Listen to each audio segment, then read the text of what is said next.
What's up with this? Day 50. I'm back at JFK. This was the location of the workout today. I had to do it kind of like right here and right in the middle of all this traffic. It is what it is, you know. Delta Sky Club is right up here, but they didn't want to be nice to me and let me in for free. And I don't have a membership or anything. Flying economy, you know, I don't make the cut, whatever. So this is where I ended up, which is fine. Got a good workout in. I'm like just barely like about to sweat, like a little bit. So, you know, it's right at the point where I got a good workout in because I was focused more on stretching and mobility and building some strength in the joints than really you know, endurance or high intensity stuff. That I can still make it on the plane now. Go from JFK to Fort Lauderdale. It takes off in like an hour, and I shouldn't be too displeasure with the next two. We'll see. Right now it's 6:30 Eastern time. I've been up since 5 a.m. Istanbul time. Right now in Istanbul, it is 1:30 in the morning.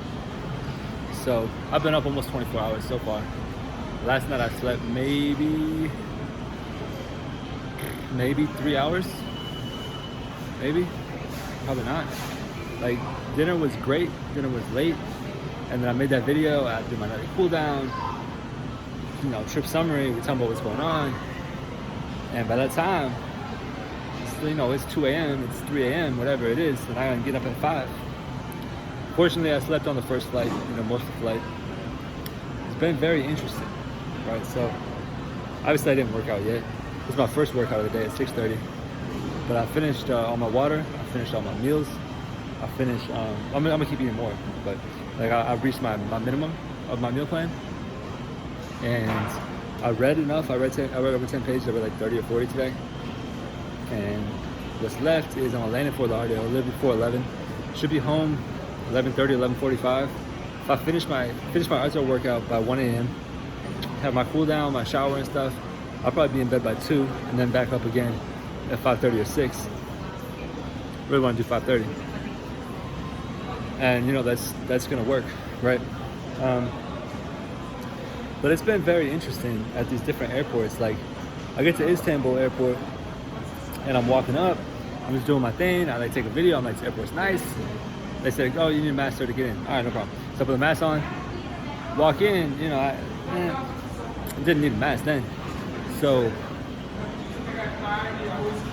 I went through security, and they take my passport and stuff, and everyone seems like so programmed, like they don't really think about beyond the routine. That, like, this happened multiple times at every airport. They scan the passport, and then they look up at me and they say, please lower your mask so we can. Oh, and they're like, oh, never mind, because the mask's already gone. I'm not wearing a mask, right? Go through security, no problem. Go to the gate. I get some food. I'm eating some food while I'm waiting. They gotta check the negative PCR test to get into Italy. They gotta check your the passport. They gotta check your flight information. So they check all that stuff. Some people are talking for like 2 minutes. The guy looks at my stuff. 10 seconds, says, all right, you're good to go. Okay. So I get in line, and I'm just same thing. I'm chilling, eating my food and stuff. Get on the plane, no mask. Nobody said anything. Sit in my seat. The plane's 100% full. No mask. Nobody said anything. Nobody. Not the people next to me, not the people across from me, not the flight attendants. I'm just chilling, right? Now, unfortunately, I slept that entire flight, pretty much. I slept, woke up for breakfast, slept again, woke up, got off the plane.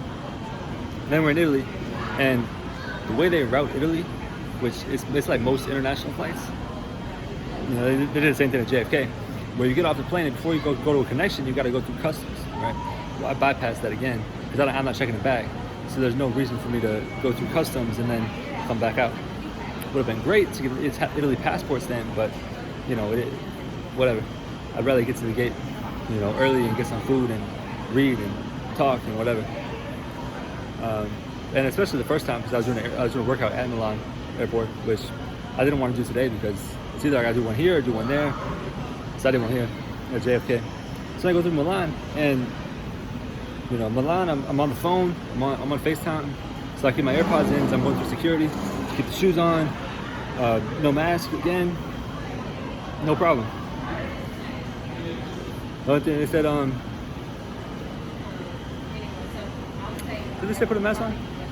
They did. They did say put a mask on. They didn't the first time. This time they said please put a mask on. I go walk through. I take the mask off right away. I mean, it is what it is. And then that flight, it's like the same thing. Like I'm chilling. I have my food out. I'm eating, and I was working from home today. So that entire flight, I paid $22 for the Wi-Fi, and then I was working most of the flight. 9-hour flight, working most of the flight, and I did some more work at JFK now. But I have my food out, and I got engrossed in the work a little bit. And I'm working for like 2 minutes. I haven't taken a bite. They come by. Lady's like, "Sir, if you're not eating, put your mask on." And I said, "Oh, I forgot to take a bite. I'm eating right here." She's like, "You can't just have food out." All right, no problem. So I keep eating stuff and drinking, and she comes by with the food cart again later, and she's like, "Sir, I already told you gotta put a mask on." I said, "Oh, okay, my bad." I mean, I was drinking water right there.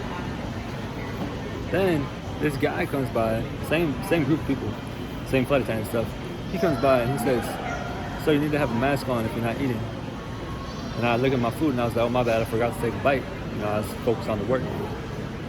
He's like, "Doesn't matter." I was all right, no problem. So I take a bite. He walks away. He comes back 5 seconds later. He's like, "So we already, they said we already talked to you a couple times. She had to confront you a couple times." And I said, "Oh, okay." And he said, "You need to have your mask on." I said, "Oh, okay, well, that's the rules. That's fine. Last flight, I didn't have to do anything." And he's like, "Well, this is what it is." I said, "Okay. So when I'm not eating, I need to have a mask on." And he says, "No, even while you are eating." I said, "Okay. So I need to take the mask off, take a bite, put it back on every time." And he's like, "Yep." And he's like, "If you don't do that, then we're gonna have to get the police involved when we land at JFK." I was like, "All right, come on. Let me just, I don't have medical exemption right now or anything, so I'm not gonna push too hard on that." But it's like, the difference is the first flight was completely full. Nobody said anything. This flight, there were like 40 people on there. And this is a full plane. You got eight seats across, right? I mean, what are we doing? It's fine. People are doing their job, and that's great. I respect it. I'll do my thing. I'll push the envelope, but I'll do my thing and be respectful as well. The same way. But then I land. I'm getting off the plane. No mask. All through JFK. No mask. Nobody says anything. Ask Delta one question. Start talking to one person, and it's no problem. We're talking. The person next to them says, "Hey, where's their mask?" So then the lady feels influenced, or she feels spurred to say something, and then she says, "Sir, you gotta put a mask on." Okay. You didn't have a problem talking to me for a whole minute. Now you want to put it on. No problem. Then I go through TSA, and actually I went through customs without a mask on too, and they said the same thing. Same thing. I said, it's very programmed. They're not thinking past the routine. She scans my passport and she said, "Sir, please lower your mask." "Oh, okay, never mind. It's already, you're good." I said, "Yeah, thank you. No problem." Right. Then I go through TSA here, and in the U.S. is different than say other countries. Other countries, you're trying to take your shoes off. You can be a little bit more lax with that stuff. I'm going in here. I'm on the phone again, right? So I got one AirPod in, and I got my sweatshirt on, and I got no mask on in TSA. Nobody said anything. The person who checked my passport, they didn't say anything. The person who's watching me put my stuff in the bins, put my bags up there, they didn't say anything. I walk up to the circle thing so that it can go around me and make sure I'm good to go, and she goes, "You need a mask." I said, "Nobody said I needed a mask." I was walking around the entire airport. Your TSA people right here, nobody said anything. It's like, my mask is over here. It's going through security already. So I had to go back, take it out, and then she also said I need to take out the AirPod. Like, I got one AirPod in, right? I mean, it's the same thing we're doing. So they had to give me this big bin to put one AirPod in. Like, again, I respect it. They're doing their job. That's fine. But, like, why do I need to wear a mask for 5 seconds? and then the rest of the time it doesn't matter, right? I didn't wear it all the way up to that.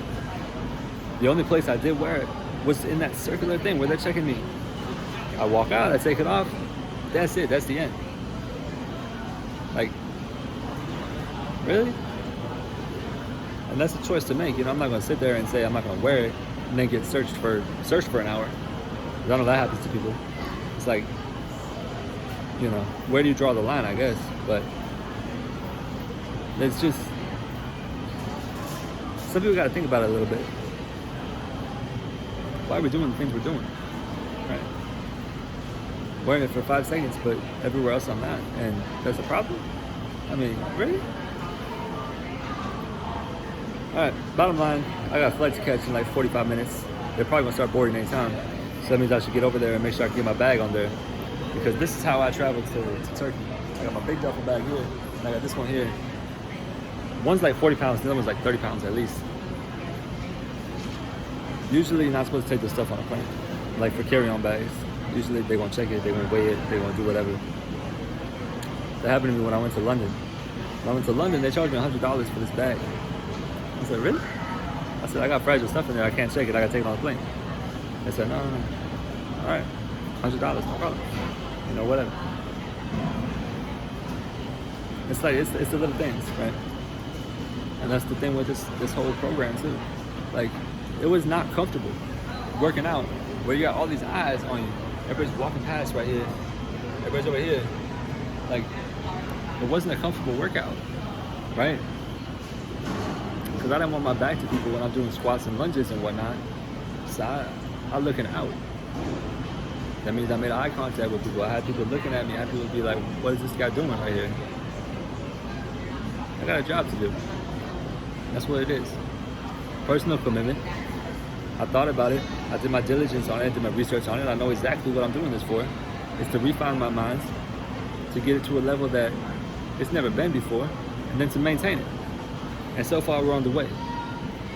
You know, I'm very happy with where I am right now mentally, and I think that I'm in a good position overall.